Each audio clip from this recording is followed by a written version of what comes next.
Heat had already settled into the sand when the patrol traced its slow arc along the thorny scrub line, where branches leaned into the wind like ribs.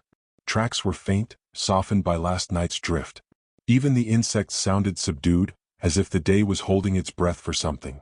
Then a shape appeared, lion-colored, wrong against the pale ground, lying where a healthy animal would never rest. It was too open, too still.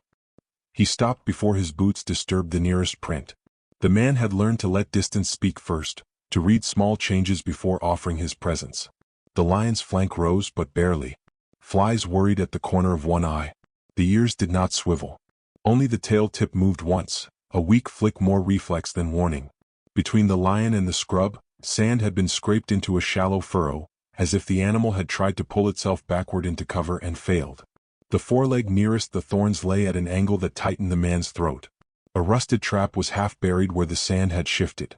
Its jaws were closed over the lower limb, biting into fur and skin. A chain vanished under a crust of grit, anchored to something heavy meant to hold. He crouched, keeping his body low, palms open at his sides. The lion's eyes followed him in slow arcs, pupils narrowed to slits against the brightness. There was no roar, no charge, only the quiet arithmetic of pain and depletion. Around the trap, fur was darkened where fresh blood had seeped and dried into a stiff halo. Above it, the leg quivered in involuntary tremors. What unsettled him most was the absence. No answering grunts from a pride. No watchful lionesses in the brush. No cub tracks pressed around the scene. A trapped lion was rarely alone unless something had driven the others away, or it had crawled out of their range in a last effort to get away from the struggle. He moved a step, and the lion's mouth parted as breath came shallow and fast. The man paused, letting the air between them settle again. "Easy," he murmured, the word more for steadiness than comfort. He kept his radio low and his message brief, guiding help without pouring sound into the open. Time mattered, but so did calm. He watched the lion's shoulders tighten with each inhale and the way dust clung to whiskers damp with saliva. The animal tried to shift, testing the trap's bite, and a rough rasp escaped its throat, pain held down, not performed. From this distance he could see swelling, angry red at the edges, the kind of wound that had not yet surrendered to infection but was already inviting it. Sand had packed into the cuts. The paw pads were scraped raw from digging. The mane looked thin at the neck, as if hunger had begun to steal even the illusion of fullness. His hands did not reach, not yet. He waited for the team, for sedatives and cutters and clean bandages that belonged to this work. Until then, his job was to be a quiet boundary between the lion and anything that might finish what the trap had started. He shifted to block the sun from the animal's face, a small kindness that cost nothing. The lion blinked, slow and uneven, and its gaze held on him for a long moment, neither trusting nor fighting, simply enduring. Wind slid through the thorns, carrying the scent of dust and iron, and the man listened to the silence, hoping it was only a pause, not an ending. He stayed where he was, close enough to notice the changes, far enough to let the lion keep what dignity it could. The breathing came in short, careful pulls, each one measured as if the ribs were deciding how much pain they could afford. When the air left, the shoulders did not fully soften. Muscle held tight around the trapped leg, guarding it by refusing to move. He watched for the smallest signs. A tail that twitched once, then went still again, not in irritation but in effort. A slow blink that lingered too long. The lion's ears shifted in uneven cycles, catching distant sounds the man could not yet hear.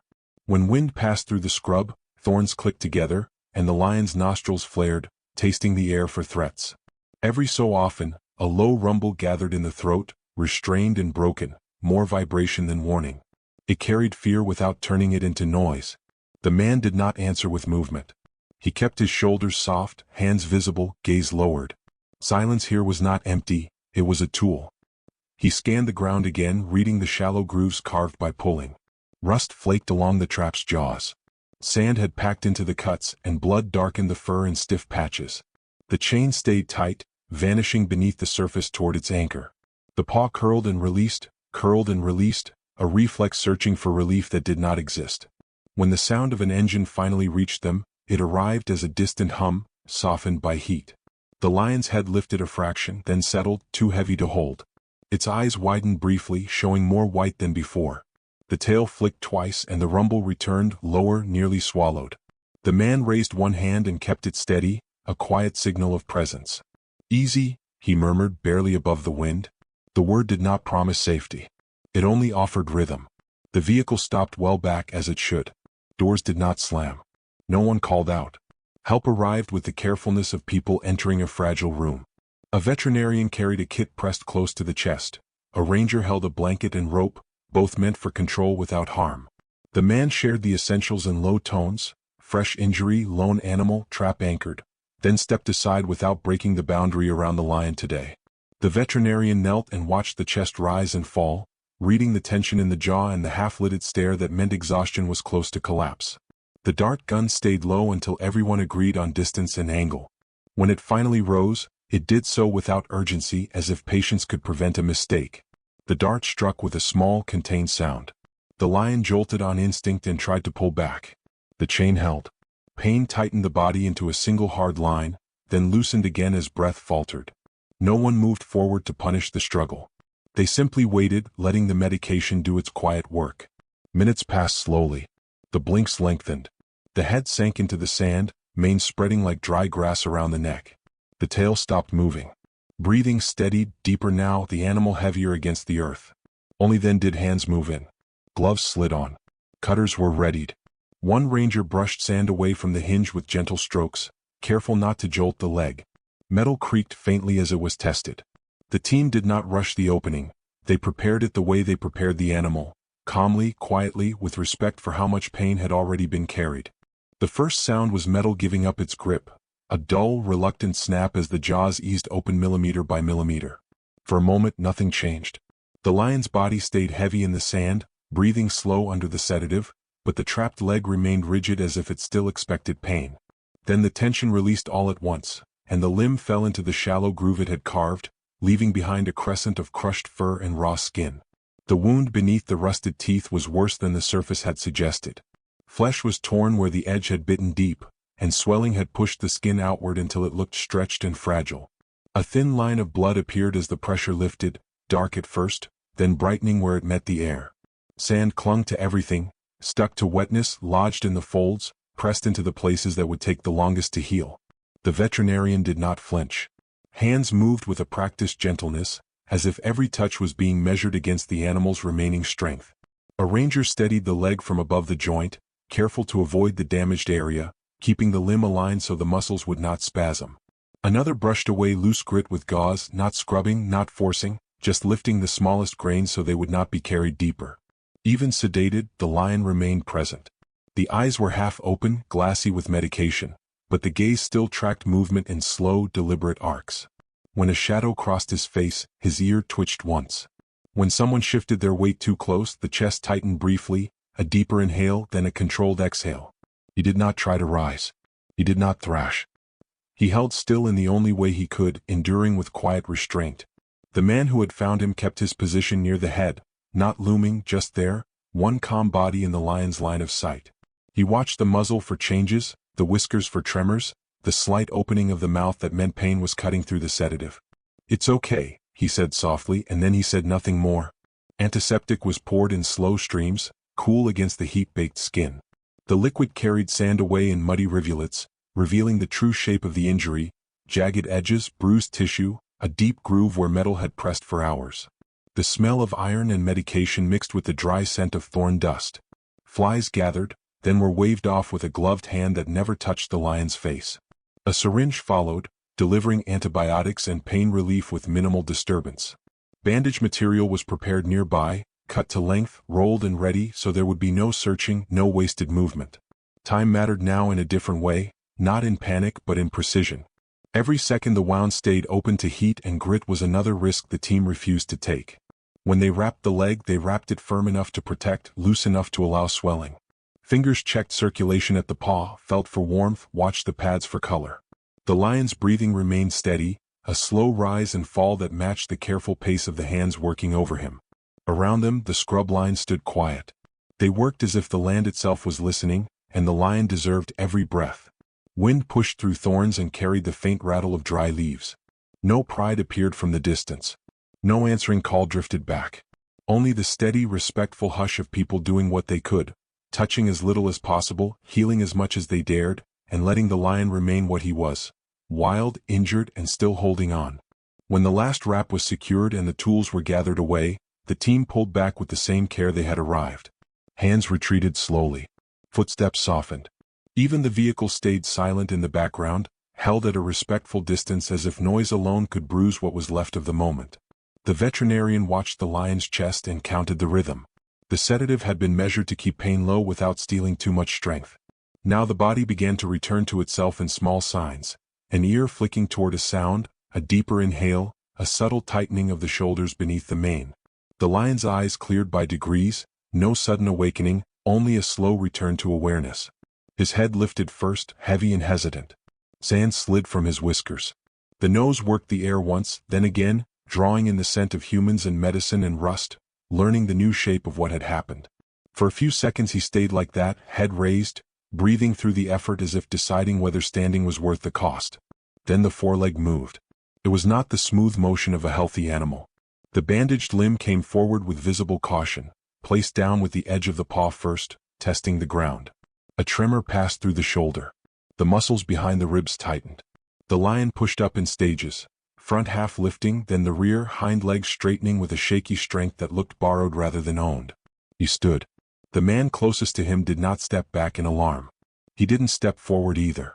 He simply held still, letting the lion find balance without being forced to choose fear. Around them, the other rangers paused mid-motion, their bodies turned slightly away so they wouldn't feel like a wall. Everyone kept their hands low. Nothing in their posture asked the lion to perform gratitude. Nothing demanded a direction. The lion swayed once, corrected, then steadied. His tail hung loose behind him, not raised, not lashing, just heavy with fatigue. The mane along his shoulders shifted in the wind, duller than it should have been, dust caught in its strands. He stared into the open stretch of scrub ahead, the obvious path back to cover, where thorns could hide him and shade could collect beneath branches. For a breath it seemed he would go. He took one step toward the scrub line, then stopped. The head turned slowly as if pulled by something quiet and unfamiliar. The lion looked back toward the man who had first crouched in the sand, who had waited without pushing, who had spoken only when the silence needed a thread to hold onto. No one moved. No one spoke. The lion's gaze stayed fixed, steady and unblinking. Then, with a kind of measured resolve, he shifted his weight and turned fully away from the thorns. He began to walk back across the sand toward the man, each step careful, the bandaged leg placed gently, never rushed. The distance between them closed as if the air itself had softened. The man did not reach out. He did not raise a hand. He kept his eyes low and his breathing even, allowing the lion to choose how near was near enough. The lion stopped just short of him. Close enough that the man could see the faint scars on the muzzle, the crust of dried blood at the edge of the wound, the quiet steam of breath leaving the nose and fading into heat. For a moment the lion's head lowered slightly, not in submission, but in the smallest gesture of calm. The man's voice came out like a whisper. "Good boy."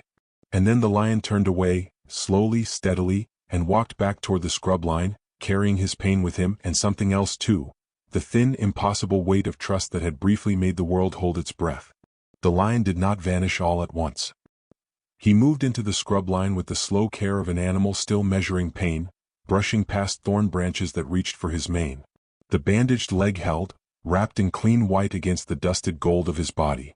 For a moment he was half in shadow, half in sun, and the line between danger and safety felt as thin as the wind. The team stayed back, watching without closing in. No one lifted a camera. No one tried to follow. Their work here was finished and the rest belonged to him. The man who had first found him kept his hands loose at his sides, chest rising and falling in a quieter rhythm now. He listened to the land the way he always did, letting it tell him what was happening beyond sight. The change came before anything appeared. It was subtle at first, like a shift in the air pressure. The birds that had been silent suddenly moved again, hopping through branches and lifting into the heat. Somewhere deeper in the scrub, something heavy disturbed the sand, soft footfalls spaced with purpose. The lion's head lifted, and his ears angled forward, sharper than they had been since the morning.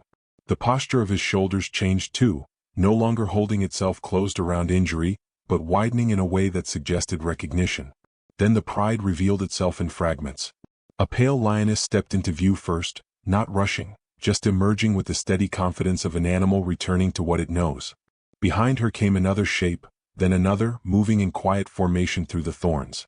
Their bodies were low and controlled, eyes scanning, nostrils flaring as they tasted the scent of unfamiliar humans and antiseptic clinging to the wind. The lion stood still as they approached. He did not call out. He did not run to them. But his tail lifted slightly, no longer heavy, and dropped, and the muscles along his back tightened with a strength that looked more familiar. When the closest lioness reached him, she touched her muzzle to his shoulder with a brief, gentle contact. The motion was small, but it steadied him as if it reminded his body where it belonged. Another lioness circled behind, sniffing the bandage, pausing where the smell of blood and clean cloth met. Her ears flicked once, and she moved away without agitation. A younger animal lingered at the edge, watching the humans from a distance, uncertain, then easing back into the group.